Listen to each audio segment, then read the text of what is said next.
Olha só, um protesto realizado na noite de segunda-feira na unidade do Carrefour da Avenida Bento Gonçalves, na zona leste de Porto Alegre, terminou em vandalismo. O grupo usou o pretexto de se importar com vidas negras para sair quebrando tudo. A Brigada Militar precisou atirar bombas de gás lacrimogêneo nos manifestantes para conter a massa. Este é o segundo protesto após o assassinato de João Alberto Freitas, de 40 anos.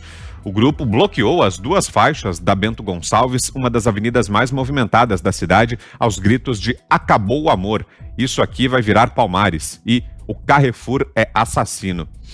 Ô, Ana, e parece um filme repetido, né? Um filme que a gente assistiu com imagens vindas aí dos Estados Unidos justamente ao longo desse ano, durante os protestos violentos depois da morte do George Floyd, né, Ana? Bem parecido.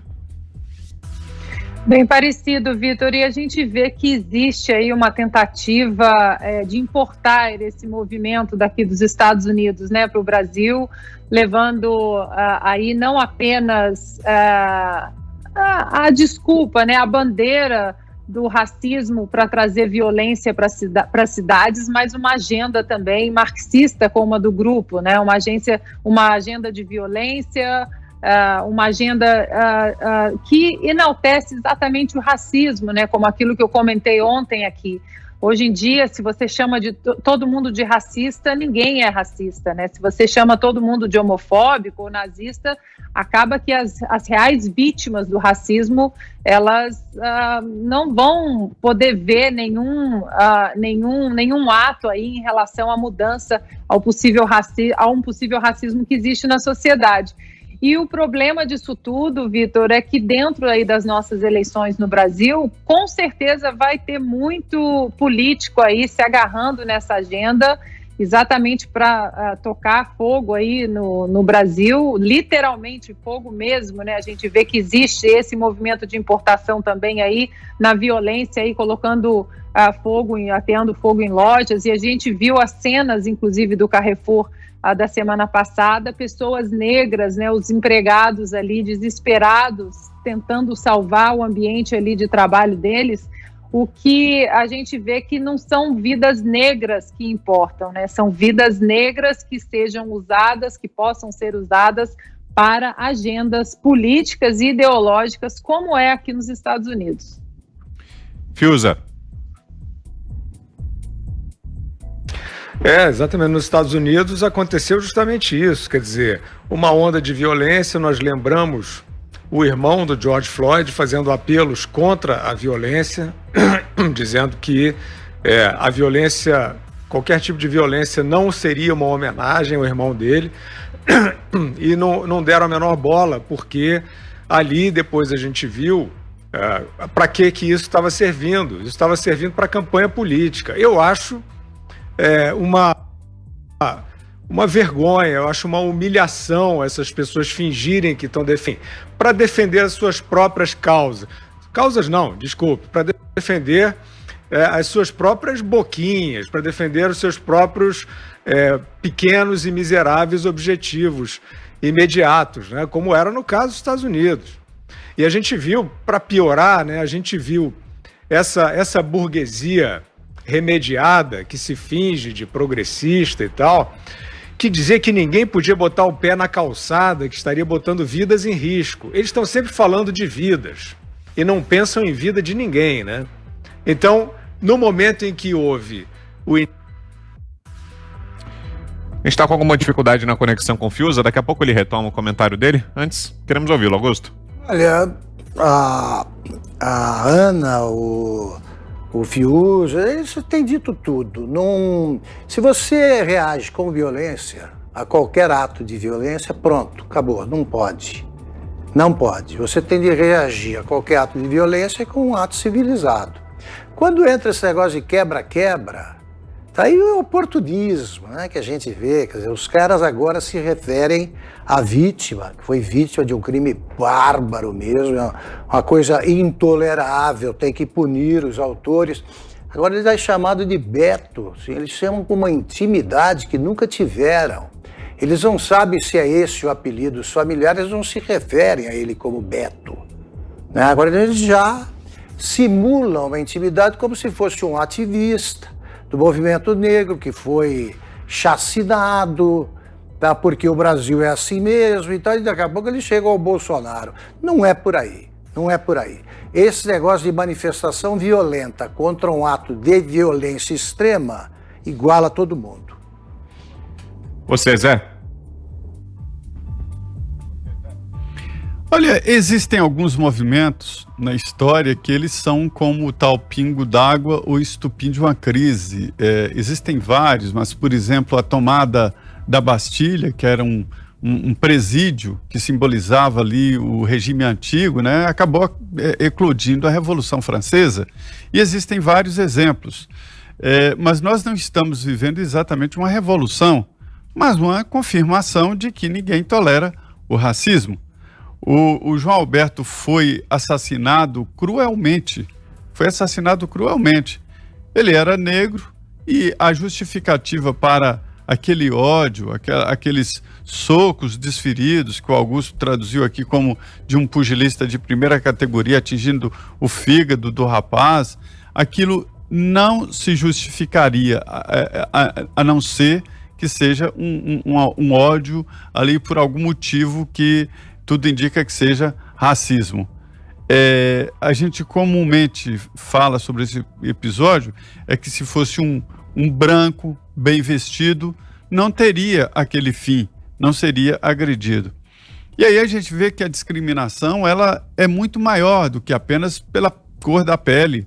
Acredito que pela roupa. Pobre no Brasil e no mundo, pobre é muito mais discriminado do que até negros. O pobre sofre demais, né? A gente já viu vários exemplos, porque o pobre ele não tem advogado, ele não tem defesa, então aparentemente é o que se chama de defunto sem choro. Então, assim, essas discriminações precisam acabar.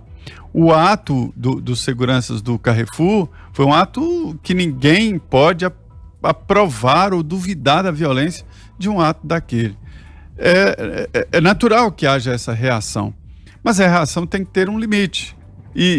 Inclusive, para aproveitar esse momento grave, para tomar isso aí como um novo ponto de partida. Em termos de... Isso aí a justiça vai decidir. Não adianta ninguém vir aqui falar, Bachelet e outros. A justiça brasileira funciona, a justiça vai decidir. A delegada que investiga o caso, ela falou que não existia crime de racismo, mas ela não quis dizer que não houve racismo na reação.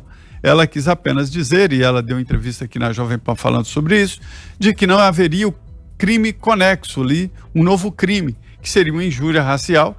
Ela ainda não apurou. Se houver, vamos dizer assim, gravação que indique que os seguranças falaram ou de certa forma praticaram o crime de racismo propriamente dito, eles serão punidos também por isso. Mas isso não elimina e não discute a violência daquele ato que agride a todos. Aquilo agride a sociedade, né? Agride qualquer ser humano.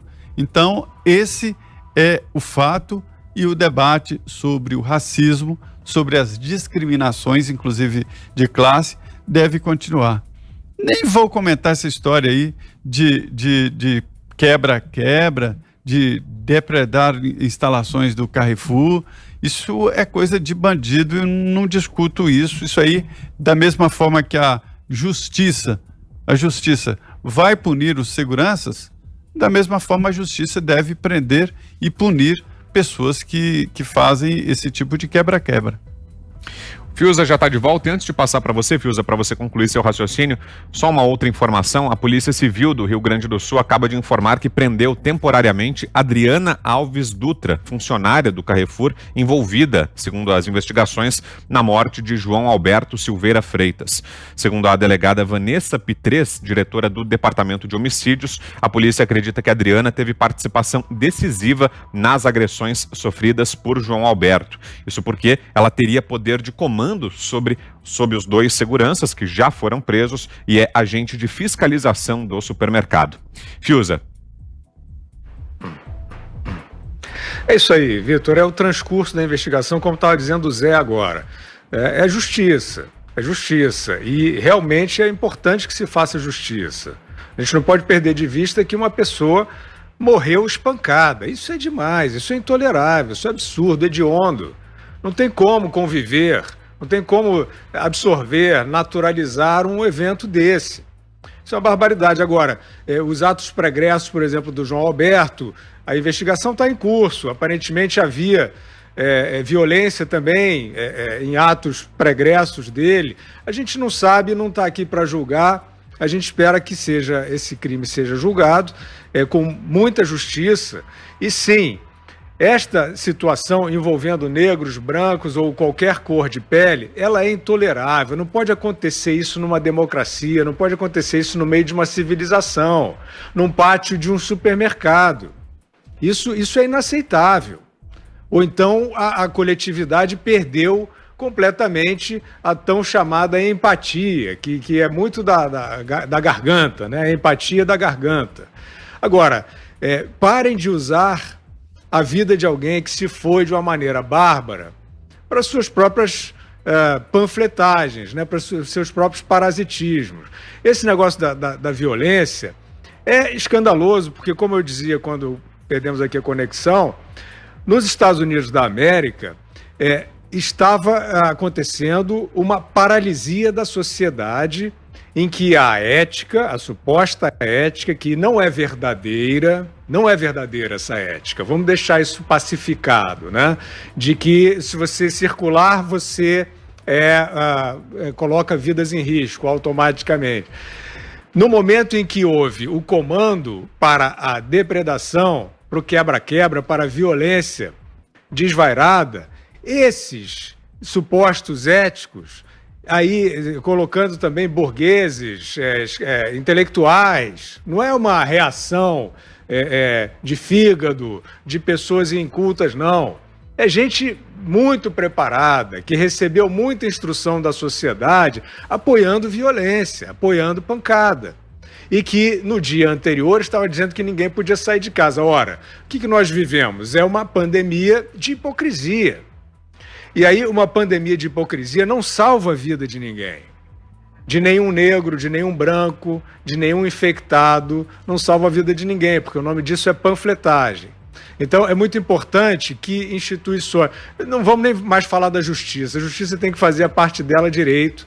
Agora, instituições como o Carrefour, por exemplo, que está no centro dessa situação, precisam entender que aquele negócio de você ceder a certas patrulhas linchadoras, tira o seu anúncio de lá porque você está apoiando uma causa que a gente diz que não é ética e tal. Eles vão lá e tiram, botam o rabo entre as pernas. Aí, sim, eles começam a compactuar com um tipo de patrulha que tende à violência, né, que tende ao linchamento, que não protege ninguém. E você veja, no momento em que isso acontece, o Carrefour não tem credencial alguma. Ele poderia até ter, né? Não, é uma instituição com responsabilidade social, vamos esperar, vamos ouvir o que eles estão dizendo. Não tiveram nenhum desconto para isso. Simplesmente foram quebrar o Carrefour, né? Então, as empresas, as entidades precisam também ver onde é que elas estão se metendo, achando que estão fazendo ética, mas estão fazendo só marketing.